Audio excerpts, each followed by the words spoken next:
Hi అండి, అందరికి నమస్కారం. ఆధార్ కార్డు ఉన్న వారికి శుభవార్త చెప్పిన తెలంగాణ ప్రభుత్వం. రేపటి నుంచి అమలు, ఆనందంలో ప్రజలు అనే లేటెస్ట్ అప్డేట్‌కు సంబంధించి పూర్తి వివరాలు ఈ వీడియోలో తెలుసుకుందాం. వీడియో కనుక మీకు నచ్చినట్లయితే వీడియోకి లైక్ చేయండి, సపోర్ట్ చేయండి. మీ తోటి మిత్రులకు వీడియోని షేర్ చేయండి. ఇక వివరాలకు వెళ్దాం ఫ్రెండ్స్.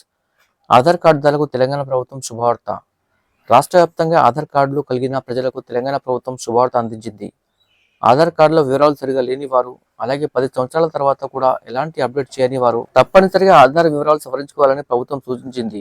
ఆధార్ కార్డులో పేరు, చిరునామా, జనన తేదీ వంటి వివరాలు తప్పుగా ఉన్న వారికి సవరణ చేసుకునే అవకాశం కల్పించబడింది. అంతేకాకుండా చిరునామా మారిన వారు లేదా ఇతర వ్యక్తిగత సమాచారం లోపాలు ఉన్న వారు కూడా ఇప్పుడు మార్పులు చేసుకోవచ్చు. సవరణల కోసం పౌరులు సమీపంలోని పోస్ట్ ఆఫీసులు, ఆధార్ నమోదు కేంద్రాలు, మీ సేవా కేంద్రాల వద్దకు వెళ్లి అవసరమైన పత్రాలను సమర్పించి బయోమెట్రిక్ ధృవీకరణతో అప్డేట్ చేసుకోవచ్చని అధికారుల సమాచారం. ఈ ప్రక్రియ పూర్తయ్యాక ఆధార్ వివరాలు సరిగా నమోదు చేయబడి భవిష్యత్తులో ఎలాంటి ఇబ్బందులు రాకుండా సురక్షితంగా ఉంటాయి. అధికారుల ప్రకారం ఆధార్ కార్డు అనేది ప్రభుత్వ పథకాల ప్రయోజనాలు పొందేందుకు తప్పనిసరి పత్రం. అందువల్ల ప్రతి ఒక్కరు తమ ఆధార్లోని వివరాలు సమయానుసారం సరిచేసుకోవాలని సూచిస్తున్నారు. ముఖ్యంగా 10 ఏళ్లకు పైగా అప్డేట్ చేయని వారు ఈ అవకాశాన్ని తప్పక వినియోగించుకోవాలని సూచించారు.